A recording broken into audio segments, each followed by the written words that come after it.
What's up? It's your boy Carcino here. And don't stone me. Don't throw rocks at me. Don't start hitting the hate button just yet.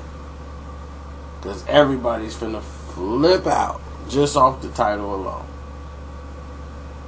But this is the truth behind Tupac having a ghostwriter. Because that's how the people work today. Y'all look at something and say, oh, that's ghostwriting. He got a ghostwriter. When people collaborate on a song,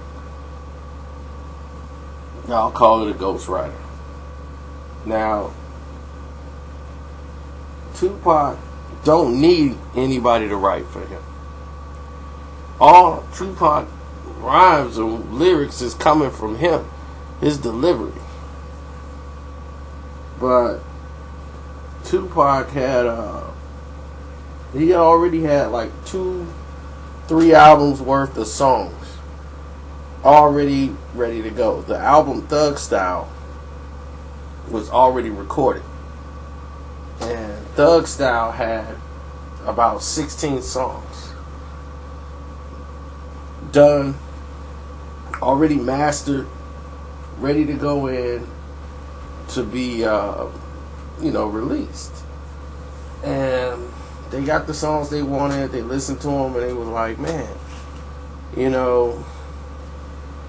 don't have that commercial hit for the song, but okay, Pac was telling them what song he wanted to come out, but everybody had heard his album already, and it was a good street album. It was a good hood album that everybody could vibe to, but it wasn't gonna break the mold. Like, Pac knew that album was limited. It was more like a strictly for my niggas type album, an album he just put out. But he had to have an album done, and he had these songs like ready to go. And some of this stuff was like super old. So he was like, you know what? I'll give him that. I'm cool with that. As you can see, he performed some of the songs on the Above the Rim. Not Above the Rim, but Sunset Park soundtrack. That High Till I Die. That was from the Thug Style album. But he never used the song, because he had never put the album out, so that's why he was able to go back and use the lyrics. Now, Pac wanted to change everything because he had crazy legal problems and money he needed, and he was just trying to get work done because all these lawsuits. He had the cops incident, the shooting in Atlanta cops, the Hugh brothers.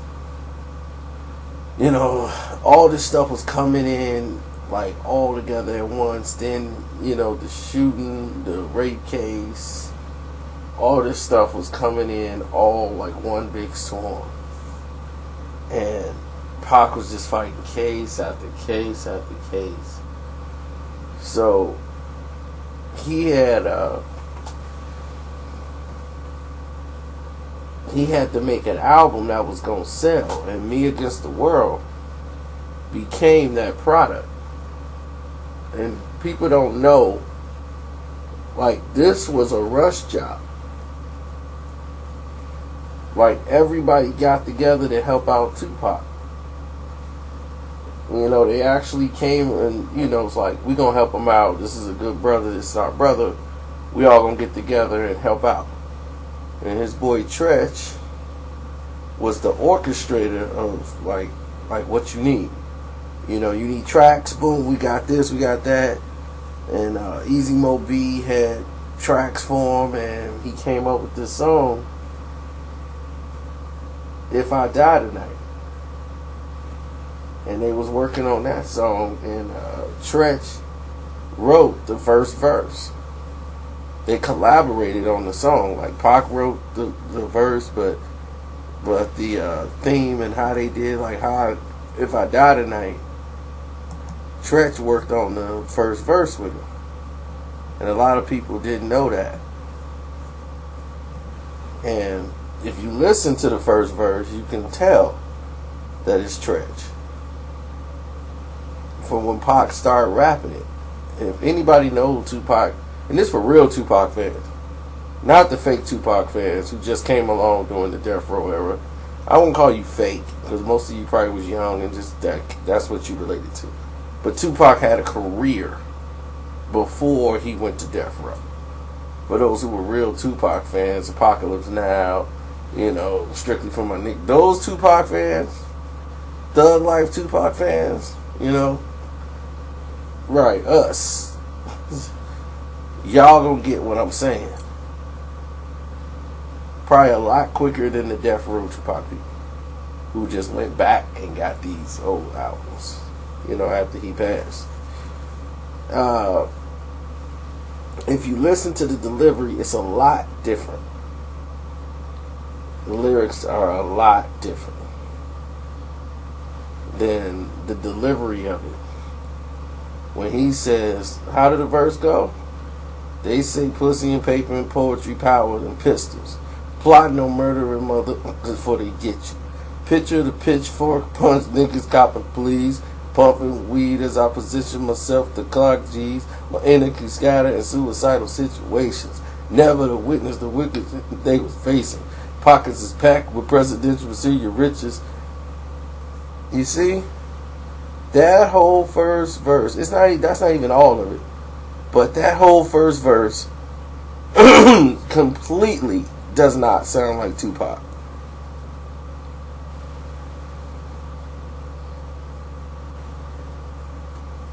Now, if you take it to verse 3, when he repeats the line again, pussy and paper is poetry, powers and pistols. Plotting on murdering let it get. Pray to the heavens, to 57 to the sky, and I hope and forgive him and thug live until I die. I wonder if heaven got a ghetto for thug niggas, a stress-free life and a spot for drug dealers. Pissing while practicing how to pimp and be a player, overdosing and drinking liquors while I lay her. That's Tupac. That's Tupac.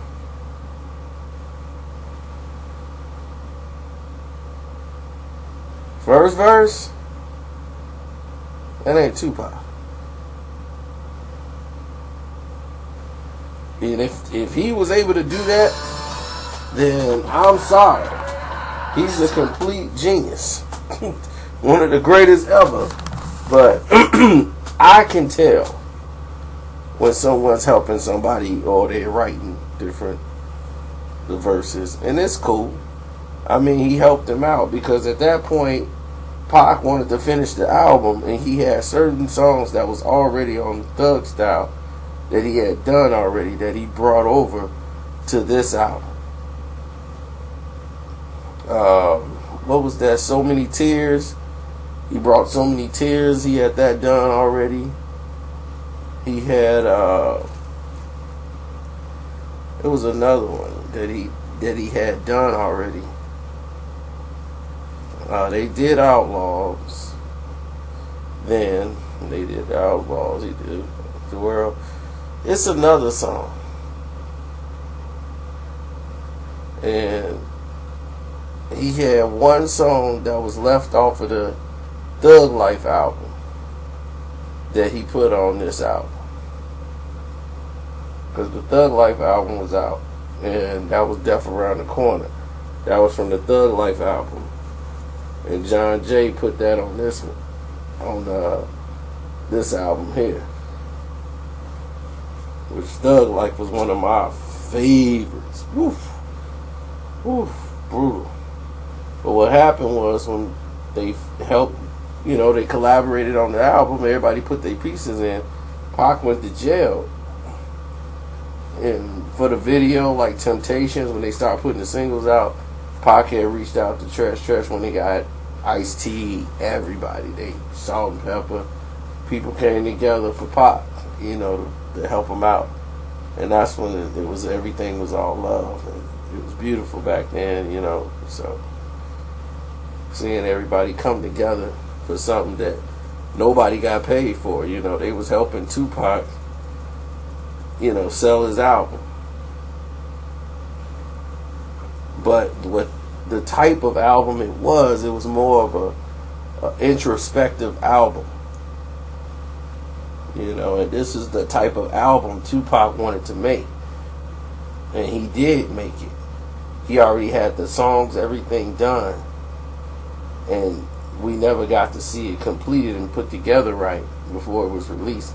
It was released in a whole conjunction of Machiavelli tapes. And you will hear some of the songs that he had recorded that didn't fit, because those was for that album that he was going to come out with after the Machiavelli album. That was going to be on his.